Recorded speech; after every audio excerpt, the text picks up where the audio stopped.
శ్రీ ఛాయా సోమేశ్వరాలయంగా పేరు రావడం జరిగినది. ఛాయ అంటే ఒక నీడ. టెంపుల్ వచ్చేసి మనకు 1050 సంవత్సరాలండి.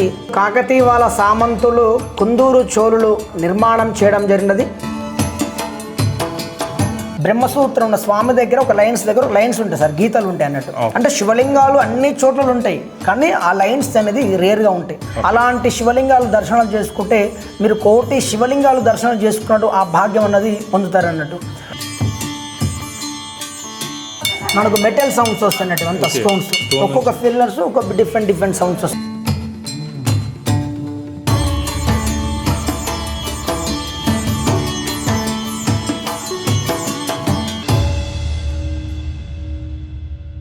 స్వామి, ఇక్కడ మనకు ఛాయా సోమేశ్వర స్వామి టెంపుల్ అంటే కనుక మనకి ఇక్కడ మెయిన్గా అందరికి మాట్లాడుకునేది ఓన్లీ ఇక్కడ ఛాయ పడుతుంది అంటే టెంపుల్లో నీడ పడుతుంది, శివునికి అటు సైడ్ ఇటు సైడ్ అని మాత్రమే మాట్లాడుతారు.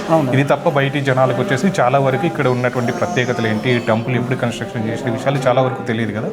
వీటి గురించి చెప్పమంటే అసలు ఈ టెంపుల్ ఎప్పుడు కన్స్ట్రక్షన్ చేశారు, వీటి గురించి ఏం చెప్తారు స్వామి? అంటే టెంపుల్ వచ్చేసి మనకు 11-12వ శతాబ్దం నాటిదండి. ఇది కాకతీయుల సామంతులు చోళులు కట్టారు. ఇది కుందూరు చోళులు. అంటే ఇది పానగల్లుని ఒక రాజధాని చేసుకొని దేవాలయం మొత్తం నిర్మాణం చేసేస్తారు. ఆ టైంలోనే జరిగింది అంత. అంటే పానగల్లో ఈ టెంపుల్ మాత్రమే కన్స్ట్రక్షన్ చేశారా స్వామి? అప్పుడు చోళులు లేదంటే ఇంకా టెంపుల్స్ కూడా కన్స్ట్రక్షన్ చేశారా? ఇది చోళుల టైంలో అయింది సార్. ఇది కూడా మనకు వెంకటేశ్వర స్వామి కానీ, మనకు పచ్చల సోమేశ్వర స్వామి, ఛాయా సోమేశ్వర స్వామి, ఈ 3 దేవాలయాలు కూడా చోళుల టైంలో జరిగింది సార్. అభివృద్ధి మనకు నిర్మాణం చేశారు. అంతకుముందుకు ఏం లేకుండా కొంచెం శిథిలావస్థలో ఉండేది. చోళల కాలం నాటి విగ్రహాలు ఉన్నాయి, కాకపోతే హిందూ దేవాలయాల పైన హిందూ గుళ్ళు ఉండొద్దని చెప్పేసి అన్ని గర్భాలయాల మొత్తం కూడా డిస్మాంట్ అవ్వడం జరిగింది. కాకపోతే మన విగ్రహాలన్నీ చేయించాం. 2010లో తమిళనాడులో మహాబలిపురంలో చేయించాం, కానీ అనుమతి ఇవ్వట్లేదు. హెరిటేజ్ సంబంధించింది కాబట్టి, ఆర్కియాలజీ డిపార్ట్మెంట్ కాబట్టి కొన్ని విగ్రహాలు స్థాపన చేయడానికి వాళ్ళు అనుమతి ఇవ్వడం జరుగుతలేదు. ఓకే స్వామి, అంటే కనుక ఇక్కడ ఏవైతే ప్రస్తుతానికి విగ్రహాలు ఉన్నాయో గుడి లోపల ఇవన్నీ కూడా 12వ శతాబ్దం నాటి విగ్రహాలు అప్పటి ఇవన్నీ. ఓకే, అయితే మనకు మా గుడి తరపు నుంచి చేయించాం. ఒకటి గణపతి స్వామి, విష్ణుమూర్తి, సూర్య భగవానుడు, ధ్వజస్తంభం. అవన్నీ గుడికి ధ్వజస్తంభం, గుడి కన్స్ట్రక్షన్ చేసినప్పుడు ధ్వజస్తంభం మీ గుడికి లేదా స్వామి? మన తాత వాళ్ళు చూసిన కొంచెం అప్పటి నుంచి లేదు సార్ ధ్వజస్తంభము. ఓకే, కాకపోతే ఇప్పుడు కొత్తది స్థాపన చేయడానికి పెడితే మనకి దీనివల్ల ఈ ధ్వజస్తంభం పెట్టడం వల్ల లోపల ఉన్న నీడ పడుతుందా, లేకపోతే దానివల్ల అదే ఛాయ అక్కడ పడుతుందా అని చెప్పేసి భక్తులు నమ్ముతారని చెప్పేసి ఆ ఉద్దేశంతో వాళ్ళు ఉన్న లిస్టులో ప్రకారంగా వాళ్ళు స్థాపన చేయడానికి అనుమతి ఇవ్వట్లేదు. ఓకే, అందువల్ల ఇంకా ధ్వజస్తంభం కూడా ఈ టెంపుల్ ఇప్పటికీ కూడా లేదు సార్. ఇంతకుముందు కాంపౌండ్ వాల్ లేకుండా, కాంపౌండ్ వాల్ ఒక 50 లక్షలతోటి కాంపౌండ్ వాల్ కూడా కన్స్ట్రక్షన్ చేయడం జరిగింది. మొత్తం స్టోన్ తెప్పించారు వాళ్ళు. స్టోన్ తెప్పించి మొత్తం కూడా చుట్టూ కూడా కాంపౌండ్ వాల్. అంటే ఈ డెవలప్మెంట్ ఎప్పుడు చేశారు? ఇది 2016లో అయిందండి. 2016 1 కోటి రూపాయల నిధులతోటి కృష్ణ పుష్కర సందర్భంగా అభివృద్ధి అవ్వడం జరిగింది. మనకు ఇక్కడ ఉన్నట్టు మనకు ధరేశ్వరము, కనగల్లు, పానగల్లు, దీని కృష్ణా పుష్కర ఘాట్ ఏర్పాటు చేసి దీన్ని అభివృద్ధి చేయడం జరిగినది. గుడి చుట్టూ సీసీ రోడ్డు కానీ, మనకు 2000 మొక్కలు, పంచవృక్షాల చెట్లు నాటడం కానీ, కోనేరు పాతదే కాకపోతే దాన్ని ఆక్వై చేసుకొని దాన్ని పొలం చేయడం కానీ ఆక్రమించడం జరిగింది. మనకు 20 ఎకరాలు ఉండాలండి, 26 ఎకరాలు ఉండాలి. అంటే ఈ గుడికి 26 ఎకరాలు పొలం ఉండాలని మొత్తం. కాకపోతే ఇప్పుడు ఏం లేదు, ప్రస్తుతానికి అంత ఆక్వై చేసి దీని ఆక్రమణకు గురైంది సార్. అంటే ప్రస్తుతానికి ఎన్ని ఎకరాలు పొలం ఉంది మనకి? ఇప్పుడు ప్రస్తుతానికి 2 ఎకర్స్ ఉంది సార్. 2 ఎకర్స్ ఉంది. ఇప్పుడు ఈ టెంపుల్లో ఉన్నటువంటి సౌకర్యాల గురించి కనుక ఇక్కడ ఏం ఫేమస్ అంటే ఏ పూజలు కానీ వీటి గురించి? ఏంటంటే మనకు ప్రతిరోజు మార్నింగ్ 5 o'clock ఓపెన్ అవుతుంది సార్ గుడికి. 5 o'clock ఓపెన్ అయితే రాత్రి 7:30 క్లోజ్ అవ్వడం జరుగుతుంది. అంటే మనకు ఆఫ్టర్నూన్ కూడా ఓపెన్ ఉంటుంది. పూజ కార్యక్రమాలు 1 వరకు క్లోజ్ అయిపోతాయి. మనకు గుడి ఓపెన్ ఉంటుంది. మళ్ళీ ఈవినింగ్ సంధ్యాకాలంలో 4 to 8 వరకు కార్యక్రమాలు ఉంటాయి ఇక్కడ. అంటే ముందుగా గణపతి పూజ కానీ, ఏమైనా మన గణపతి కావాలనుకో వారికి అభిషేకం సంబంధించింది కానీ, రుద్రాభిషేకము, అన్నాభిషేకం ఉంటుంది, మహాన్యాసం, రుద్రాభిషేకము. ఎవరైనా ఆరోగ్యం బాగాలేని వారికి ముఖ్యంగా, సంతానం లేని వారికి ముఖ్యంగా, పాణిగ్రహము జరిగిన వారికి కొంచెం ఇబ్బంది పడుతుంది, రాహుకేతు దోషం ఉన్నా కూడా వాళ్ళ స్వస్థాలతోటే అభిషేక కార్యక్రమం కూడా నిర్మించుకోవడం కూడా జరుగుతుంది సార్. అంటే ఇక్కడ నేను గుడిలో కూడా గమనించాను స్వామి, మీరు ఇక్కడ వచ్చేసి డైరెక్ట్గా మీకు గర్భగుడిలోకి ప్రవేశించి భక్తులు స్వయంగా అభిషేకం చేస్తున్నారు కదా స్వామి. ఇది ఎప్పటి నుంచి చేస్తున్నారు స్వామి? ఇది మీ దాదాపు దాదాపు ఫస్ట్ నుంచి ఉంది సార్, మా తాత వాళ్ళ కాడ నుంచి నడుస్తుంది. కాకపోతే అప్పుడు పబ్లిక్ లేదు సార్, మామూలుగా గుడి కూడా ఓపెన్ ఉంటాయి, డోర్స్ కానీ ఎటువంటి ఏముండదు. అయితే నాకు తెలిసిన కానీ చెప్తే నన్ను 2009 నుంచి అభిషేకాలు అలవాటు చేసిన జరుగుతుంది. అంతకుముందు కూడా వెళ్ళి ఎవరి ఇష్టం వాళ్ళు దిగే వాళ్ళు చేసుకునేవారు.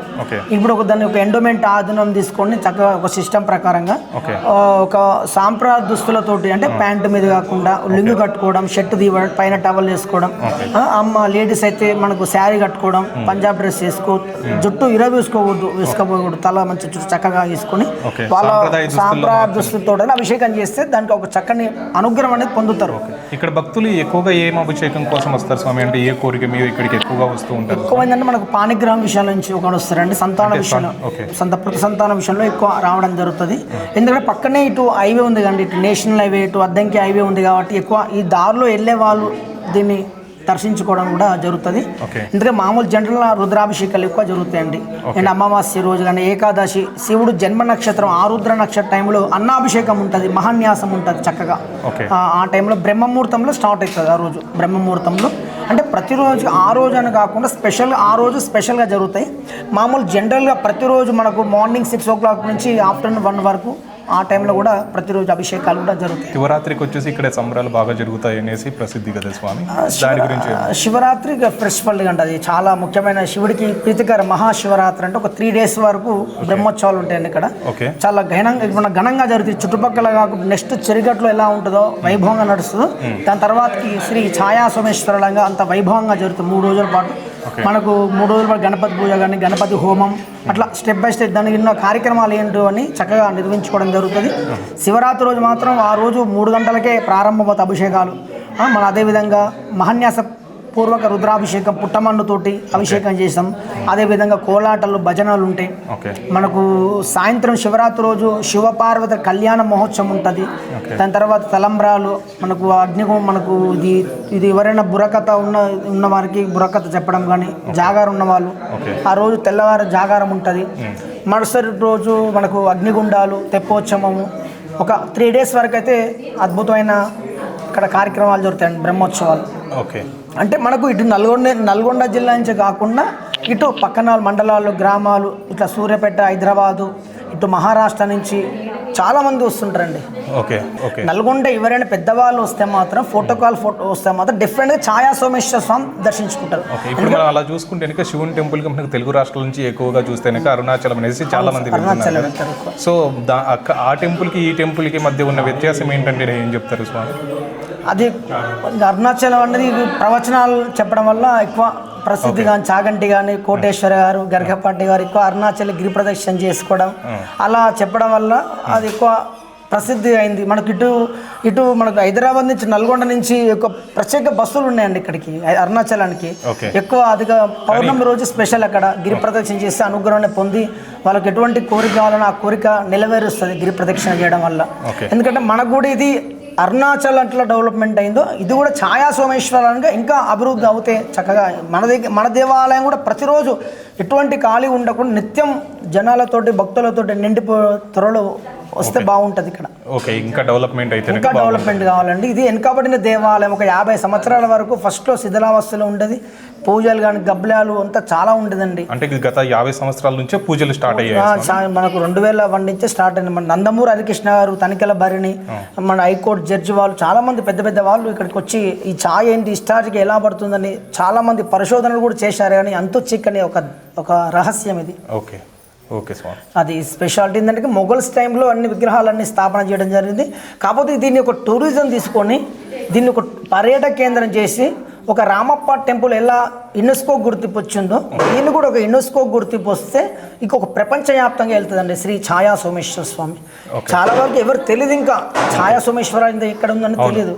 కాకపోతే ఇంకా దీన్ని ఈ ప్రేక్షకుల ముందుకి భక్తుల ద్వారా వెళ్తే ఇంకా ప్రపంచవ్యాప్తి 2వ శ్రీశైలం అయ్యే అవకాశం ఉంటుంది. ఇది కూడా శ్రీశైలం అవడానికి ఇప్పుడు ఎవరైతే భక్తులు తెలుగు రాష్ట్రాల నుంచి అరుణాచలం వెళ్తున్నారో వారు ఇక్కడికి వస్తే దర్శించుకుంటే అనుగ్రహం పొందుతారు. ఎందుకంటే చాలా మహిమగల స్వామివారు. మీరు గర్భగుడిలోకి వెళ్తేనే తెలియని ఒక అనుభూతి, ఒక వైబ్రేషన్ అంతా ఉంటుంది మనకు కళ్ళు లోపలికి వెళ్తేనే. ఓకే. అట్లా ఎందుకంటే విగ్రహాలన్నీ కూడా మొఘల్ టైంలో ధ్వంసమని, ప్రధాన గర్భాల మొత్తం ధ్వంసం కాలే. ఓకే. ఎందుకంటే సుబ్రహ్మణ్య స్వామి బాలనాగమ్మ నివాసించేది ఇదే పానగల్లోనే. ఓకే. సుబ్రహ్మణ్యేశ్వర స్వామి ఎప్పుడు కూడా బ్రహ్మముహూర్తంలో శ్వేతనాగు రావడం జరుగుతుంది ఇక్కడికి. ఓకే. ఇప్పుడు కూడా శ్వేతనాగు వస్తే ప్రధాన గర్భాల మొత్తం ధ్వంసం కాలే. మిగతా గర్భాలన్నీ కూడా ధ్వంసమైన, ప్రధాన గర్భాలు ఇప్పుడు కూడా స్నేక్ వస్తుంది. మీకు ఫోటోస్ లైవ్ వీడియో కూడా ఉన్నది. అందులో కూడా బ్రహ్మసూత్రం ఉన్న శివుడు మళ్ళా చాలా మన చాగంటి కోటేశ్వర గారు చక్కటి ప్రవచనం చెప్పారు. బ్రహ్మసూత్రం ఉన్న స్వామి దగ్గర ఒక లైన్స్ ఉంటాయి సార్, గీతలు ఉంటాయి అన్నట్టు. అంటే శివలింగాలు అన్ని చోట్ల ఉంటాయి కానీ ఆ లైన్స్ అనేది రేర్గా ఉంటాయి. అలాంటి శివలింగాలు దర్శనాలు చేసుకుంటే మీరు కోటి శివలింగాలు దర్శనం చేసుకున్నట్టు ఆ భాగ్యం అన్నది పొందుతారు అన్నట్టు.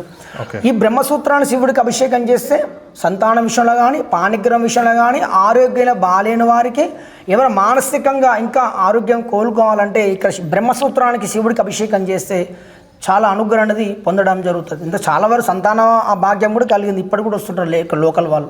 పాణిగ్రహం గురించి ఇప్పుడు మా పాణిగ్రహం జరిగిందంటే ఛాయ సోమేశ్వర స్వామి దేవస్థానం అనుగ్రహం పొందారు. అట్లా మనకి ఏనాటి శని నడుస్తున్నా కూడా శివుడికి త్రయోదశి నాడు తైలాభిషేకం చేసుకోవాలి. అట్లా మా త్రయోదశి వచ్చేసి శివుడికి మార్నింగ్ అభిషేకం, సంధ్యాకాలంలో నందికి చేసుకుంటే చాలా చక్కటి ఫలితాలు ఇవ్వడం కూడా జరుగుతుంది. ఆర్కేల దాంట్లో బడ్జెట్ లేదని అంటున్నారు. బడ్జెట్ ఏముంటుంది, వాళ్ళు గవర్నమెంట్ ఫామ్ చేస్తే ఇమ్మటి దీన్ని శాంక్షన్ చేస్తారు. కాకపోతే దీనికి ఫస్ట్ కెమికల్ వాష్ చేయాలి సార్. స్టోన్ వాష్ ఉంటుంది. ఇది ఎప్పటి నుంచి ఉందంటే దాదాపు 20 ఏళ్ళ నుంచి చూస్తున్నా సార్. అంటే ఇప్పుడు వర్షం పడితే కనుక టెంపుల్ ఇప్పుడు వాటర్ లీకేజ్, వర్షం వస్తే మొత్తం బయట ఇలా వర్షం వస్తే అట్లా వర్షం వస్తుంది ఇలా. ఓకే. అంటే పైన కప్పు ఉన్నా కూడా వర్షం వస్తుంది, కురుస్తుంది సార్. ఇదంతా మొత్తం చుట్టూ కూడా కురుస్తుంది. 3 గర్భగుడులు వర్షం వచ్చినట్టే అంత భారీ వర్షం వస్తుంది ఇలా. ఓకే. 3 గర్భగుడులు కూడా వర్షం వస్తే లీకేజ్ అవుతుంది. మొత్తం లీకేజ్ ఉంటుంది, మొత్తం తడిగా మొత్తం విపరీతమైన ఉంటుంది సార్ వర్షం. ఇప్పుడు మీరు గుడి పూడిచారిగా ఈ గుడికి సంబంధించిన డెవలప్మెంట్ ప్రభుత్వం దృష్టికి వెళ్తే కనుక మీరు ఇక్కడ ఏం చేయాలని కోరుకుంటున్నారు ప్రభుత్వం తరపు నుంచి? నేను ఏంటంటే మూర్తిగా వచ్చేసి గుడి ప్రాంగణం మంచి నీట్ చక్కగా ఉండాలండి. గుడి బయట వరకు అయితే డెవలప్ చేశారు. ఇంకా ఈ కోనేరు చుట్టూ 4 మూలల స్టోన్స్ తోటి స్టెప్స్ వేయాలండి. అంటే పాత స్టెప్స్ ఉన్నాయి, పాత స్టెప్స్ రీస్టోర్ చేయాలి. మంచి చక్కగా 4 మూలలు, మధ్యలో ఒక శివుని ప్రతిమం పెట్టడం కానీ, చక్కగా నీళ్ళు ఎప్పటికప్పుడు నీళ్ళు వెళ్ళేటట్టు. ఎందుకంటే పక్కనే రిజర్వాయర్ ఉంది, పుష్కర వాటర్ మనకి ఎప్పుడు కంటిన్యూ ఫ్లోటింగ్ వస్తుంటే వాటర్. పక్కన పుష్కర అది మనకు ఉదయ సముద్రం ఉంటుంది, పక్కన తోవించింది కూడా చోళులే. ఇప్పుడు నల్గొండ జిల్లాలకు 4-5 మొత్తం వాటర్ సప్లై అవుతుంది. ఒక కెనాల్ ద్వారా కోనేట్లకు వస్తాయి, కోనేటి నుంచి గర్భగుడిలోకి వస్తాయన్నట్టు నీళ్ళు. ఇప్పుడు కూడా నీళ్ళు వస్తున్నాయి గర్భగుడిలోకి. స్వామివారి ఏంటంటే ఫస్ట్ లో ఊర్ధ్వాయ నమః ఊర్ధ్వలింగం, జ్వలాయ నమః జ్వలలింగం అన్నట్టు. జ్వలలింగం ఫస్ట్ లో స్వామివారి వాటర్లు ఉండరు 2001 నుంచి 2005 వరకు. మన వాళ్ళు ఏం చేశారంటే లోపల కొంత ఫ్లోరింగ్ చేయడం వల్ల వాటర్ బంద్ అయినాయి. ఇప్పుడు కూడా నీళ్ళు వస్తుంటాయి తడిగా. ఓకే. కోనేట్లో నుంచి డైరెక్ట్ డెఫినెట్గా ఇప్పుడు కూడా నీళ్ళు వస్తే చూడొచ్చు మీరు అక్కడికి వెళ్ళి. ఎందుకంటే మెయిన్ ఇది డెవలప్మెంట్ కార్యం చేయాలంటే ఫస్ట్ కెమికల్ వాష్ చేయాలి సార్. టెంపుల్ మొత్తం స్టోన్ వాష్ అంటే యాసిడ్ తోటి కెమికల్ వాష్ చేస్తే ఇది ఉన్న సున్నం అంతా జాజు అంతా పోయి ఒరిజినల్ స్టోన్ వస్తుంది. ఓకే. మెయిన్ మళ్ళీ ఇంకోటి వర్షం వస్తే కురుస్తుంది. ప్లాస్టింగ్ ఉంది, దీని 2 ప్లాస్టింగ్ ఉన్నది. మళ్ళీ రుద్ర ఫ్లోర్ ఉంటుంది, రుద్ర ఫ్లోర్ మొత్తం కూడా చుట్టూ కూడా స్టోన్స్ చేయడం, రుద్ర ఫ్లోర్ ఉండదు. అది ప్రపోజల్ 15 ఏళ్ళ నుంచి ప్రపోజల్ ఉన్నది, ఇంతవరకు దాన్ని అనౌన్స్ చేయక ఇది ఇంతవరకు అలానే ఉంది. ప్రభుత్వం ఇప్పటికైనా అది చేస్తే బాగుంటుంది. గుడికి చాలా అద్భుతం. దీని మళ్ళీ ఇంకోటి యునెస్కో గుర్తింపు తీసుకురావాలి సార్. యునెస్కో గుర్తింపు వస్తే మాత్రం ఈ ప్రపంచ వ్యాప్తంగా వెళ్తుంది. రామప్ప స్టైల్ వెళ్తుంది. ఎందుకంటే చరిత్ర ఉంది ఇక్కడ పానగల్లో, ఒక చరిత్ర. ఈ మనకు నల్గొండ జిల్లాలో ఉంటే ఛాయా సోమేశ్వరాలయం, వరంగల్లో 1000 స్తంభాలు కూడా వెళ్ళాను, నల్గొండకు ఛాయా సోమేశ్వరం లాగా. ఇది చాలా మంది మినిస్టర్ వాళ్ళు మన బట్టి విక్రమ గారు ఇప్పుడు పాదయాత్ర చేసినప్పుడు ఇక్కడనే నిద్ర చేశారు, బస చేశారు ఇక్కడనే. మార్నింగ్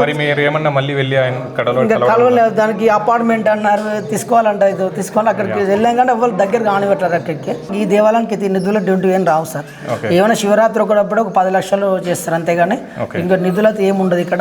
నిధులు వస్తుంది ఇలా ఉండదు కదా సార్ గుడి. చూడండి మామూలు ఒక పాతవాడు ఉన్నట్టు గుడిలా ఉంటుంది. దీన్ని ఎవరు చాలా భక్తులు అడుగుతుంటారు, ఏం డెవలప్ లేదంటే ఈ డెవలప్మెంట్ మనం చెప్పేది చెప్తాం. ఇది endowment department, archaeology department, donation. ఆ ఎండోమెంట్ కూడా మనకు ఇక్కడ వస్తే ఆదాయం కూడా సంవత్సరానికి 12 లక్షలు 15 లక్షలు వస్తాయి మనకు ఇన్కమ్ వస్తుంది. ఫస్ట్లో ఒక 1 లక్ష రూపాయలు వచ్చేది, ఇవాళ భక్తులు పెరుగుతున్నారు, రోజుకి ఒక 5,000 మంది పెరిగిన వస్తున్నారు. భక్తులకు తగినట్లు వసతులు కనుక కల్పిస్తే ఇంకా డెవలప్మెంట్ అవుతుంది. ఇప్పుడు మామూలు ఒక డొనేషన్ ఒక వాటర్ మనకు డ్రింకింగ్ వాటర్ కూడా పెట్టామండి. ఒక కూల్ వాటర్ పెట్టడం జరిగింది. ఇంకా వాష్రూమ్స్ క్లీన్ వాష్రూమ్ ఉంటాయి. ఎందుకంటే దీంట్లో ఒక షెడ్లు వేయడానికి అనుమతి లేదు సార్. షెడ్లు రేకుల షెడ్ ఉంటాయి కదా, ఎండ కొడుతుంది కాబట్టి అట్లా వేయడానికి ఉండేది. చాలా ఇబ్బంది అవుతుంది. ఇబ్బంది లేకుండా కన్స్ట్రక్షన్ ఇప్పుడు ఈ డ్రిల్స్ పెట్టడం వల్ల కూడా కొంచెం ఛాయ్ తగ్గింది. ఆ ఫోటో ఫస్ట్ లో ఉన్న ఫోటో కూడా చూపిస్తాను మీ దగ్గర, చాలా అద్భుతంగా ఉంటుంది ఈ డ్రిల్. ఎందుకంటే సెక్యూరిటీ కోసం పెట్టాం మేము, ఆ సెక్యూరిటీ కోసం పెట్టాం. ఇది మాకు కూడా ఇప్పుడు మాకు దీప నైవేద్యం కూడా ఎటువంటి ఏం లేదు, ఉపాధి మామూలుగా వచ్చిన భక్తుల ద్వారా కానుకల ద్వారా మేము పొందడం జరుగుతుంది. ప్రభుత్వం నుంచి మాకు ఒక 5,000 వరకు వస్తాయండి. అన్న వాళ్ళకు ఒక 11,000 ఇవ్వడం జరుగుతుంది. గవర్నమెంట్ ప్రత్యేకంగా ఎండోమెంట్ నుంచి అయితే ఏం రావట్లేండి. కాకపోతే ఇది ఇంకా స్కేల్ ప్రకారంగా కావాలండి. స్కేల్ ప్రకారంగా అయితే మనకు బాగుంటుంది. అది లెగ్డర్ పోస్ట్ అనేది కావాలి. వంశపరంపరంగా చేస్తున్నా కూడా అప్పుడు నాన్న వాళ్ళు చేసినప్పుడు కాలేదు, తాత వాళ్ళు చేసినప్పుడు ఏం కాలేదు. అయితే ఇది మనకు వచ్చేసి బ్లాక్ బసాల్ట్ అంట సార్. ఇది స్టోన్ బ్లాక్ బసాల్ట్ అంటే మనకు బసాల్ట్ స్టోన్ అంట దీని పేరే. అయితే వచ్చేసి మనకు సింగిల్ స్టోన్ ఇది. మనకు వైట్ స్టోన్ వచ్చేసేమో మొత్తం 18 పిల్లర్లు. 18 పిల్లర్లలో 4 పిల్లర్స్ బ్లాక్ బసాల్ట్ ఇవి. మనకు మెటల్ సౌండ్స్ వస్తున్నట్టు అంత స్టోన్స్. ఒక్కొక్క పిల్లర్స్ ఒక డిఫరెంట్ సౌండ్స్ వస్తాయి. మొత్తం గుడిలో మొత్తం ఎన్ని పిల్లర్స్ ఉంటాయి? 18 పిల్లర్స్ ఉంటాయి సార్. 18 pillars 4 pillars. ఈ మండపం మండపం అంటే ఈ మండపం ఏంటంటే అప్పట్లో నాట్యం చేసేవారు. ఇది నాట్యం చేసి అక్కడ వీక్షించేవారు. అక్కడ కూర్చుని ఉన్నాయి కదా సార్, అక్కడ అవన్నీ టేబుల్స్ కూర్చుని అక్కడ వీక్షించేవారు. ఇదంతా 4 పిల్లర్ బ్లాక్ బసాల్ట్. మీకు ఎటువంటి కూడా జాయింట్స్ ఉండవు. అంతా ఒకటి సింగిల్ స్టోన్. ఇది మనకు ఒక పిల్లర్ డిఫరెంట్ సౌండ్ వస్తుంది. ఇట్లా ఇంత ముందుకు సప్త స్వరాలు వచ్చేది. ఇవన్నీ కూడా కొంచెం డిస్మెల్ట్ అవ్వడం వల్ల స్ట్రక్ అవ్వడం కూడా జరిగింది. ఇవన్నీ కూడా ఔరంగజేబ్ టైంలోనే ఇవన్నీ కూడా పగలగొట్టడం జరిగింది. ఇక్కడ పైన అష్టదిక్పాలు సార్ ఇవి. పైన అష్టదిక్పాలకులు ఉంటాయి. అంటే చాలా వరకు తెలియక నవగ్రహాలు అంటారు కానీ నవగ్రహాలు కావు ఇవి, అష్టదిక్పాలకులు. అష్టదిక్పాలకులు అంటే మనకు తూర్పు గర్భముడి, పడమడ, ఉత్తరము, దక్షిణము 4 మూలలు 4 దిశలు, అవి అష్టదిక్పాలకులు పిలవడం జరుగుతుంది. ఈ మధ్యలో వచ్చేసి మనకు ఒక ఫ్లవర్ తోటి ఉంటుంది. అది కూడా వజ్రం ఉంటుంది అని చెప్పేసి దాన్ని డిస్మాల్ట్ అవ్వడం కూడా జరిగింది. అట్లా మెయిన్ ఏంటంటే మనకి ఈ టెంపుల్ ఇంకా అభివృద్ధి కావాలంటే ఒకటి మెయిన్, ఇది కెమికల్ వాష్ చేస్తేనే ఒరిజినల్ స్టోన్ వస్తుంది సార్. అది అప్పట్లో సున్నమేశారు, అంత జాజు సున్నం వేయడం వల్ల అది అయిపోయింది. కాకపోతే ఇదంతా కెమికల్ వాష్ చేస్తే ఒరిజినల్ స్టోన్ వస్తుంది. బ్లాక్ బసాల్ట్ వస్తుంది స్టోన్. అక్కడ ద్వారపాలకలు ఉంటాయి, ఎదురుగా సూర్య భగవానుడు అట్లా. కాకపోతే సప్తాశ్వాలు ఉన్నాయి కానీ విగ్రహం లేదు. నంది 8 నందులు ఉంటాయి. కాకపోతే 8 నందులు కూడా తలలన్నీ డిస్మాల్ట్ అవ్వడం కూడా జరిగినది. ధ్వజస్తంభం కూడా చేయించాం, ఏకశీలం. అది కూడా అనుమతి ఇవ్వక భద్రపరిచారు. వచ్చేసి మనకు ఇది త్రికూట ఆలయం పిలుస్తారు. ఈ బయటలో ఉపాలయాలు సార్, 6 ఉపాలయాలు ఉంటాయి. మొత్తం మెయిన్ అంతా ఇది అనుమతిస్తే మాత్రం విగ్రహాల ప్రతిష్టాపన మెయిన్ ఇంపార్టెంట్ ఇవ్వాలి సార్. ఎందుకంటే అందరూ దాంట్లో విగ్రహం లేదు, దీంట్లో విగ్రహం లేదు అంటే చెప్పడం కూడా వాళ్ళకు, అవును మన హిందూ దేవాలయంలో మన విగ్రహం పెట్టుకోవడం తప్పేముందని అబ్జెక్షన్. మీరు 2010లో విగ్రహాలన్నీ చేయించాం, మన కమిటీ వాళ్ళు అనంతరెడ్డి గారు ఉన్నప్పుడు చేయించారు అవి. కాకపోతే అనుమతి ఇవ్వక అవన్నీ కూడా భద్రపరచడం కూడా జరిగినది. ఎప్పటికైనా అనుమతి వస్తే మాత్రం దీన్ని ఎన్ని విగ్రహాలు ప్రతిష్టాపన చేయడం అవకాశం ఉంటుందండి. అంటే మనకు ఇటు గుడి మాత్రం ఎప్పుడు ఓపెన్ ఉంటుంది, దేవాలయానికి చక్కగా దర్శనం చేసుకోవచ్చు. అంటే 365 రోజులు కూడా టెంపుల్ ఓపెన్ ఉంటాయి. ఏమన్నా చంద్రగ్రహం సూర్యగ్రహం ఉంటే మాత్రం బంద్ చేయడం జరుగుతుంది. అట్లా ఇది గుడి. నమస్కారం.